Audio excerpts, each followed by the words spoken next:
ang kasing-kasing nga malipayon may usa ka maayong tambal, apan ang usa ka masulubon nga espiritu nagapauga sa mga bukog.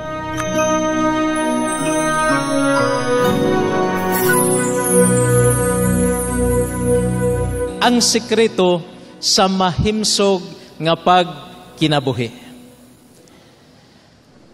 Pananglitan, mga kaigilaan, mga kaigsuunan, ang ato nga kinabuhi, unta kutob rata sa 70 anyos, pero punan sa Ginoo og napulo ka tuig. Didto na ta mo pahulay sa edad nato nga 80. Malipay ka ta ni ana, interesado ta ni ana nga kinabuhi. Tingali kung unta 80 kutob lang ang imong kinabuhi, pero hatagan sa Ginoo dugang nga napulo ka tuig alang sa imong nga pagkinabuhi. Malipay ka na ta ni ana. Dunay pagtuon, mga kaigsuonan, nga natala gyud siya sa National Geographic magazine. Ang pagtuon nga gihimo sa Loma Linda University sa Health Department, mga kaigsuonan, mga kahigilaan. 34,000 ka mga Californian nga mga Seventh-day Adventist. Lakip ni ini nga pagtuon sulod sa napulo ka mga katuigan. Tungod kay ang Seventh-day Adventist may gilatid mga sumbanan, prinsipyo sa maayo nga panglawas nga gitun-an kini sulod sa daghan nga mga katuigan, og ilaha kining gihimong usa ka eksperimento nga kung kining mga nahanay nga mga pamaagi, healthy lifestyle, kung masunod lang sa usa ka tawo, unsay benepisyo nga iyaha nga makabot o iyaha nga madawat. Sa gi-apply kini sa daghan nga mga tawo sa California, mga Seventh-day Adventist, sulod sa napulo ka tuig, niana nga experiment na pamatud-an nga ang resulta were very impressive, mga kaigsuonan. Impressive kayo ang resulta. Tungod kay sa gisunod kini sa lakip sa mga tao nga gi-eksperimentuhan niini nga mga pamaagi, nakita og nasuta nga mubo ang ilahang rate of lung cancer, mubo ang breast cancer, coronary heart disease, mubo, mga kaigsuunan. Kung matinud-anon lang nga magsubay ni ining mga prinsipyo sa maayo nga panglawas. Unsa pod ang resulta diha sa mga katuigan nga mapuno sa ilaha nga kinabuhi, na matikdan, mga kahigalaan, mga kaigsuunan, nga kung ang mga prinsipyo nga gipasunod, kung kini tinud-anay lang yun nga sundon sa mga tao ni bisan kinsa, ang iya nga kinabuhi mapunan gikan sa 4 ka tuig ngadto sa napulo ka mga katuigan. Basta sundon lang, mga kaigsuonan, ang prinsipyo sa maayo nga panglawas. So, ang pagbaton sa maayo nga panglawas dili aksidente. Ang genetics naa ni siya rule. Kung kaliwat ninyo mga high blood, kana siya naanay kuan, na effect na siya, na siya rule. Pero kini nga mga balatian, pwede ni siya ma-reverse kung kita musunod lang sa tinud-anay gayod sa prinsipyo sa maayo nga panglawas. So nini nga kagabion ato ning tun-an ang mga prinsipyo, kay nakita kini sa daghang duot sa mga katawhan nga ang tao di ay dili lang kutob sa physical body.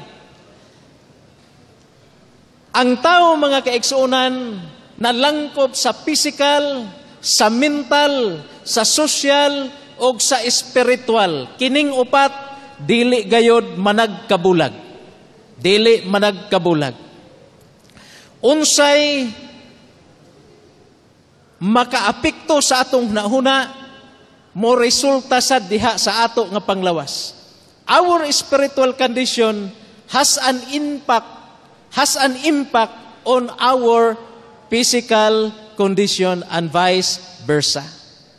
Mao na nga ang balaan nga kasulatan, sumala sa Proverbio 17:22. Nag-ingon din ha, ang kasing-kasing nga malipayon may usa ka maayong tambal, apan ang usa ka masulubon nga espiritu nagapauga sa mga bukog.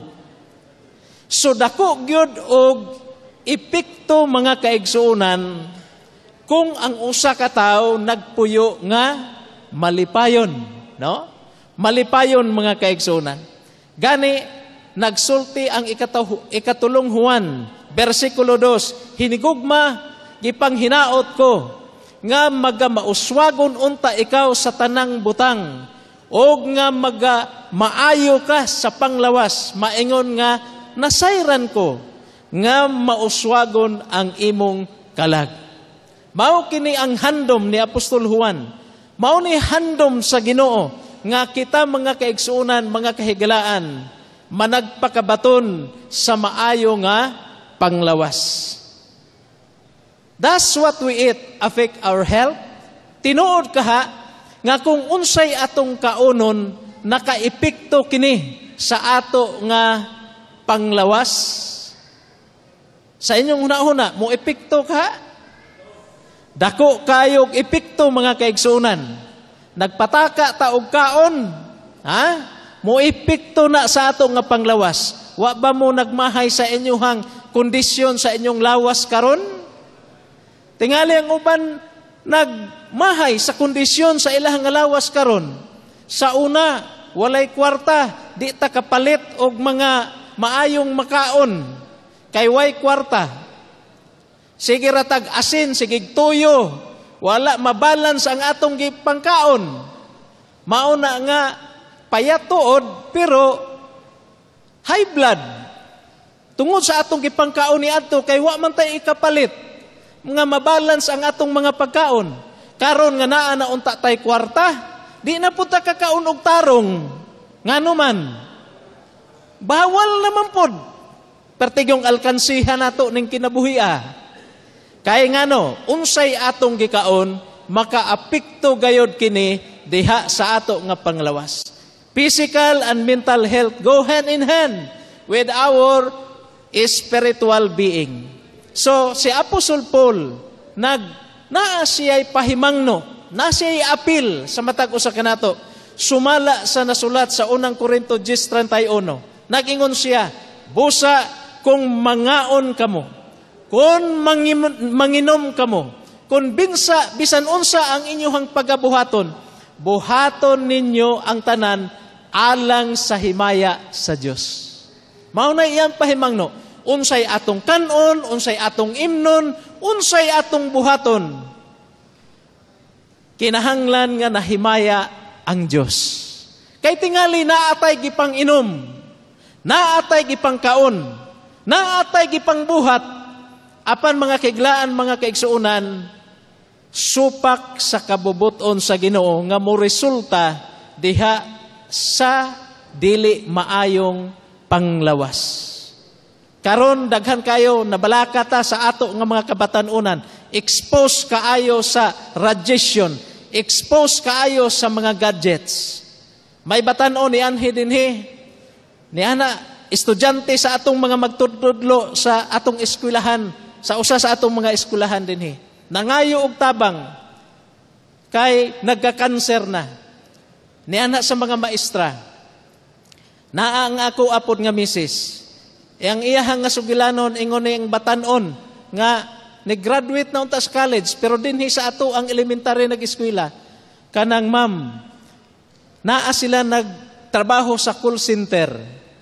Adlaw mga tulog, gabi, whole night, bilar, mangaon, mangaon sa gawas, expose kay sa radiation, ingon niya, sa walumi, ako nalay buhi. Sa walumi kabuok nga nagtrabaho sa call center, ako nalay buhi. Ambot og unsa na resulta niya karon kay ngayog hinabang dinhi sa atong tulunghaan tungod sa balatian nga cancer. So ingon si Apostol Pablo, busa kung mangaon kamo, kung mag-inom kamo, kung bisan unsa ang inyong buhaton ninyo ang tanan alang sa paghimaya sa Dios. Because what you eat is what you are. So dinhi atong tun-an ang 8 ka mga simple kaayong mga health principle nga basin kung atong sundon kini tinud-anay, makatabang kini nga kita makabaton sa maayo nga panglawas. O kung anaa naman kita sa kondisyon karon nga naa na gyud ang balatian, tingali ma-reverse pa pinaagi sa pagsunod nato sa 8 ka mga simple nga mga health principles. Pwede ni nato tawgon nga mga doktor sa ato nga puloy-anan. Nga di na ta magbayad, available siya kanunay, pero magsunod ta unsay iyahang mga prescription. Una ni ini ang pagbaton og maayo, limpyo nga hangin. So sa ato nga mga panimalay maayo gyud nga ventilated siya. Presko ang hangin nga ato ang maginhawa. Bantayan nato og unsay ato ang maginhawa, ha? Sayo sa buntag mo ginhawa tag lalom. Mulakaw ta, maghimo ta og exercise, limpyo nga hangin ang atong ipasulod sa ato nga baga. Pero what about kung kapanigarilyo ang tao? Maayo ba ang hangin nga iyahang pasulod sa iyahang lawas? Daghan ang nangamatay na tungod sa pagpanigarilyo. Wala gyud mga kaigsuonan nagsulti nga ang pagsigarilyo makaayo sa maayong o makaayo sa atong panglawas. Kanunay gyud nagpahimangno nga ang pagpanigarilyo makadaot sa ato nga lawas.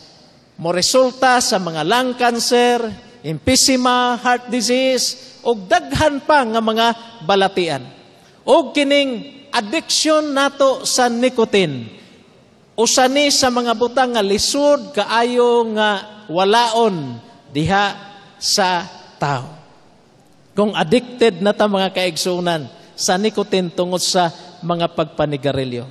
So atong paningkamutan unas tanan nga muhanggab ta sa presko nga hangin. Ikaduha, ang sidlak sa adlaw. Ang sidlak sa adlaw daghang kayong mga physical benefits nga ato nga makuha gikan ni ana. Sa 5 minutos nga to, sa 5 minutos nga pagbulad nato sa adlaw, igsoon higala, mag-boost kini sa vitamin D level nga atong makuha gikan niini. So, dili ta makabaton sa maayo total health kung kita dili ma-expose diha sa adlaw. Wala nato makabot ang total health nato mga kaigsuonan kung kita dili ma-expose diha sa adlaw. Ang adlaw mupatay sa mga kagaw sa ato ang lawas. Ma-increase pod ang imuhang white blood cells tungod sa sidlak sa adlaw. Mag-elevate ni sa ato nga mga mood. Di gani ta masidlakan sa adlaw, ang atong naong magkusmod. Ha? Mausab ang ato nga mga mood. So kung di gani mayo atong mood, mayo di ay nga muadto ta sa gawas og magpa-sidlak ta sa adlaw.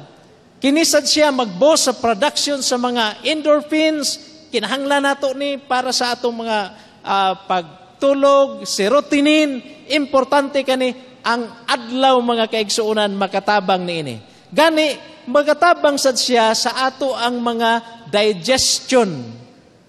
Makatabang di ay sa digestion ang sidlak sa adlaw mga kaigsuonan. Mutabang sad siya sa pagpababa sa kolesterol sa ato nga lawas. Ang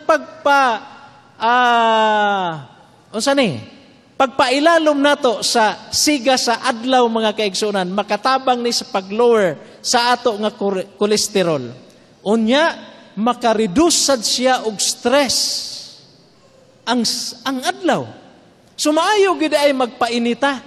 Labi na og stressful ang ato nga kinabuhi. Maayo pod nga ma-expose ta dinha sa sidlak sa adlaw. Pero dunay kusyon, kay dili sad maayo nga madugay ta kaayo diha sa init nga adlaw. Kay mukos pod ni siya mga kaigsuonan og skin cancer. So moderation is the key. Ikatulo nga doktor, libre, rest, ang pagpahulay. Kita bayagod mga kaigsuonan, usahay, busy na kaayo ta sa ato nga kinabuhi. Busy kaayo ta sa ato nga mga panginabuhi. Maayo mangyod nga ngatong kinabuhi, palibutan natog daghang panginabuhi. Pero mga kaigsuonan, kung stressful na kayo ang imong kinabuhi, maghatod sad ni og balatian diha kanimo. Say tungod sa ato nga ka-stress, dili na maayo ang ato nga pagkatulog. Di na ta katulog tungod kay stressful ang ato nga kinabuhi.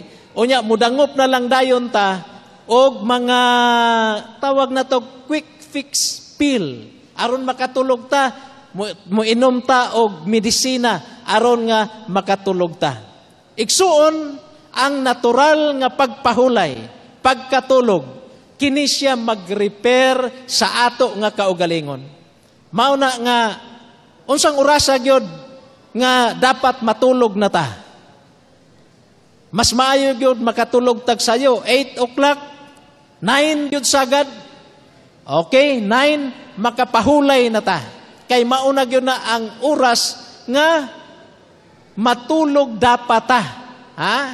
Kay nanay mga trabaho sa ato nga lawas, nga iyang himuon ipang-repair niya sa sulod nga andamon kaniya para ugma nga buluhaton. So dapat mutulog ta sa sakto nga oras. Pero unsa may mga nanghitabo? Ato nga mga kabataan, alas 11 na sa gabi, alas 12 na sa gabi, wala pa makatulog.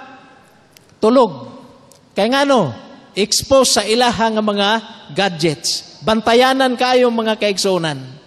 So, kinahanglan maayo ang ato nga pahulay.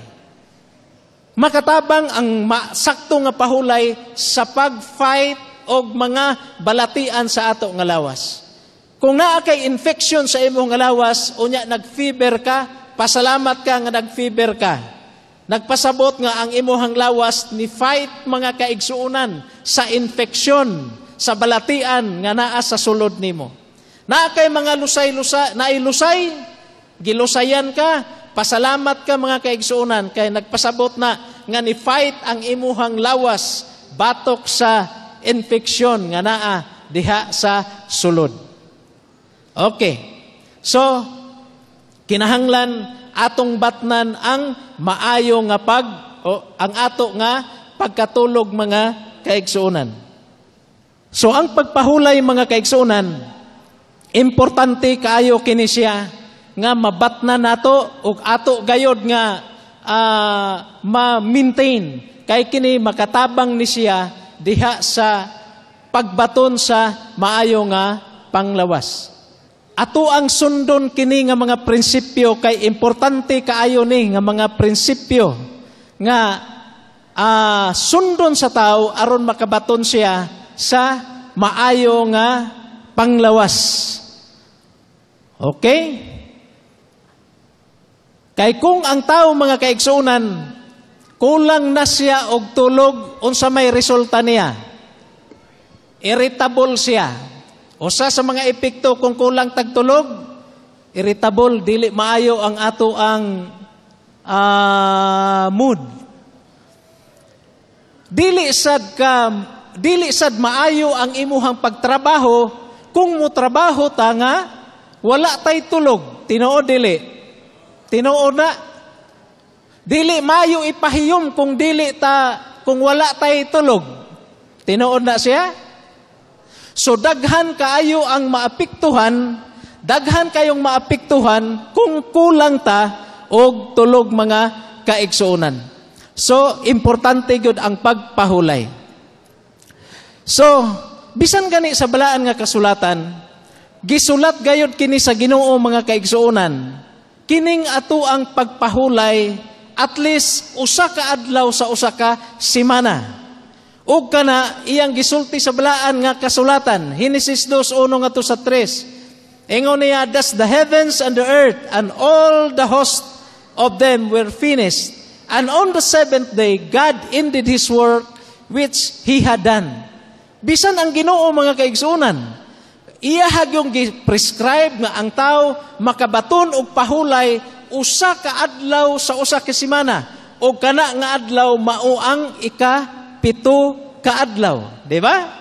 So niini nga panahon ma-restore ka mga kaigsuonan dili lang sa pisikal kundi bisan pa sa imuhang espiritual nga bahin. Unsa ka importante kini nga pahulay? Importante kaayo ni kay gisulat usab niya kini diha sa napulo ka sugo. Ingon niya sa Exodus 20 versikulo 10 ngadto sa 10. 20 versikulo 8 ngadto sa 10. Remember the Sabbath day to keep it holy. 6 days shalt thou labor and do all your work, but the seventh day is the Sabbath of the Lord thy God. In it thou shalt not do any work. Kay kini makatabang kaayo dili lang sa pisikal nga bahin kundi bisan sa espiritual nga bahin. Sunod mga kaigsuonan, ang pag-ehersisyo importante kaayo. Kay kini maghatag kanato sa maayo nga panglawas. Unsay mga benepisyo nga makuha nato sa atong pag-ehersisyo? Una, it helps lower the blood pressure. So katong mga may gibati na nga high blood, mas maayo mga kaiglaan, mga kaigsuonan nga mag-exercise ta. Mag-increase sad ni sa atong bone density. And it helps with weight loss and strengthen the immune system, improve circulation, increase strength and endurance. Kining ato ang pag-exercise mga kaigsuonan. So kung kato nagplano mo nga ma-regular na ang ato nga pag-exercise, planuha kini. Onya, begin slowly. Ayaw nga dinalian dayon, permero pa nga sugod. Onya dayon, maayo gyud nga before ka maghimo niini, nga naa kay himuon nga regular nga exercise, magpakonsulta ta sa doktor. Ang ikalima mga kaigsuonan, mao ang pag-inom og tubig nga limpyo. Tubig makatabang ni sa selula sa ato ang panglawas. Kini siya limpyo sa sulod o sa gawas. Ang atong lawas 70% water. So nagkinahanglan ni mga kaigsuonan nga atong tubilanig maayo nga tubig ang ato nga lawas. Kay good health is dependent on drinking adequate amount of water. Ang balatian sad mga kaigso, ang pag-inom og tubig nga husto makaresisad sa daghang balatian sa ato nga lawas. Busa sa kanunay nga mga pahimangno nagkinahanglan tag 8 ka mga baso sa tubig nga atong mainom sa adlaw-adlaw. Unya maligo sad ta regular kay daghan ang mga hugaw gikan sa sulod sa ato nga lawas. Iyang ipagawas diha sa atong mga panit nga kinahanglan makuha kini pinaagi sa ato nga pagkaligo. Sunod, ikaunom, nga atong dapat masunod ang pagbaton sa proper nga diet mga kaigsunan. Ang pagkaon sa husto nga mga kalanon. Sa sinugdanan gayod, Genesis 1:29, ang gi-prescribe sa Ginoo nga mga pagkaon, mga liso, mga prutas, mga kaigsuonan. Mao na iyang gi-prescribe sa Genesis 1:29. Human sa sala, si Adan ug si Eva may giad sa Ginoo nga mga pagkaon, ang mga vegetables. Okay? Unya, human sa lunop, gitugot sa Ginoo ang pagkaon sa mga unod, no, sa mga mananap. Pero the original diet, mga kaigsuunan, mao gayod kini, mga prutas, mga liso-liso, mga lagutmon, mao gayod kini ang pagkaon nga giprescribe sa Ginoo sa tao aron makabaton ta sa maayo nga panglawas. Kung mukaon man galing ta sa mga animal, mga karne sa mga hayop, pilion nato ang gisultang daan sa Biblia, sa Leviticus 11, ang mga mananap nga limpyo o ang mananap nga hugaw. Dili ipakaon ang mga mananap nga hugaw, apan ang limpyo nga mga mananap, pwede nato nga kaunon, mga kaigsunan. So dunay ginatawag og 7 ka mga golden rules for good nutrition. Una, kauntag mga plant-based diet. Unya, i-reduce nato ang pagkaon og mga tambok. Unsa pa? I-less nato ang mga pagkaon nga daghang sugar. Unya, tama-tama lang ang ato ang kaon o panimpla sa asin.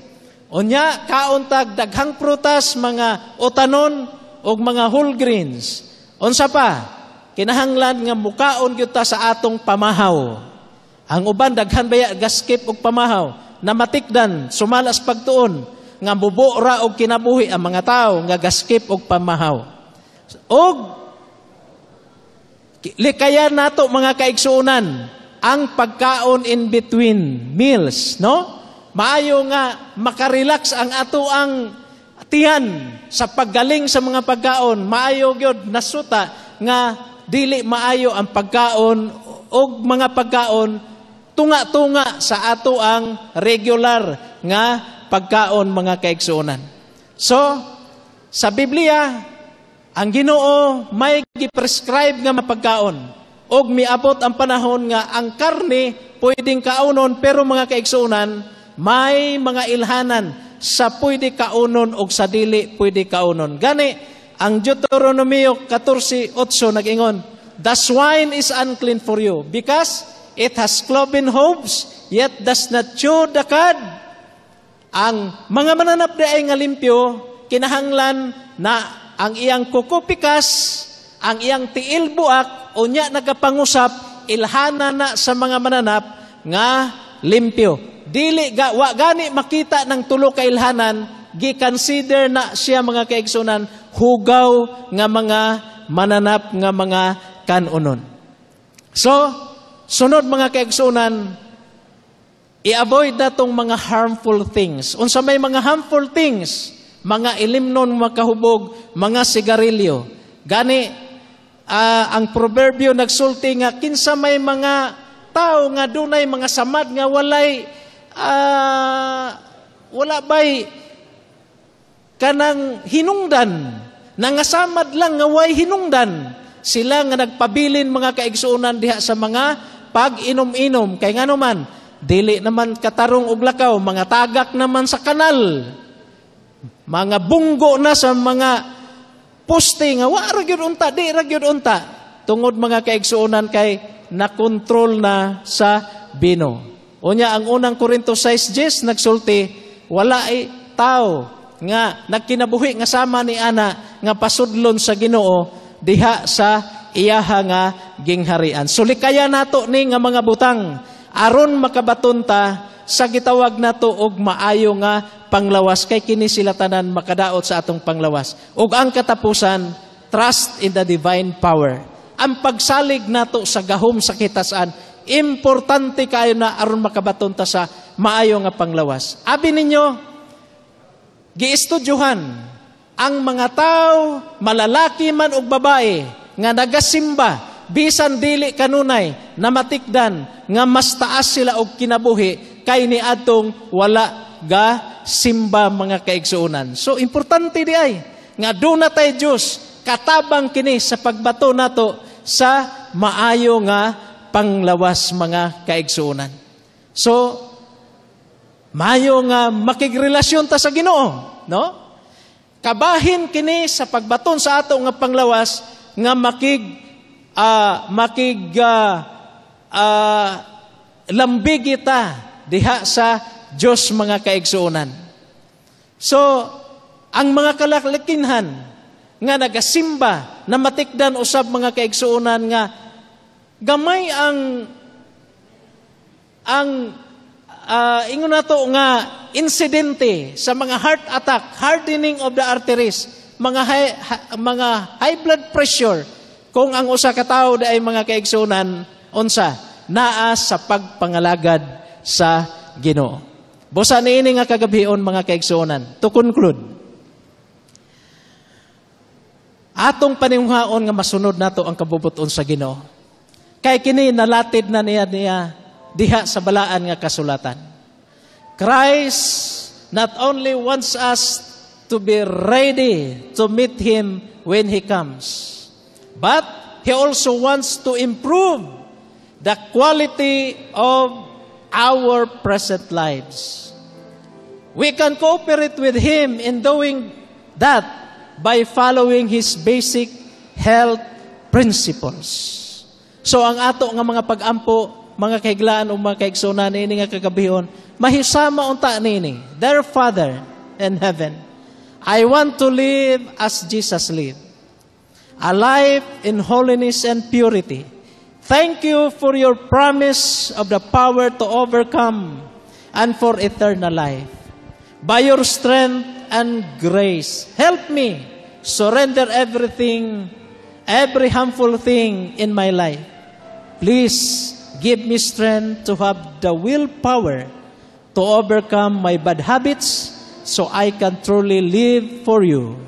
I ask this in Jesus' name. Kini mga kaigsunan, mauunta ang ato nga mga pag-ampo ug ang himuon nato nga desisyon nga mahisama niini. I want to be ready to meet Jesus when He comes. To this end, I choose to stop my harmful habits and follow the simple health principles He has given in His Word.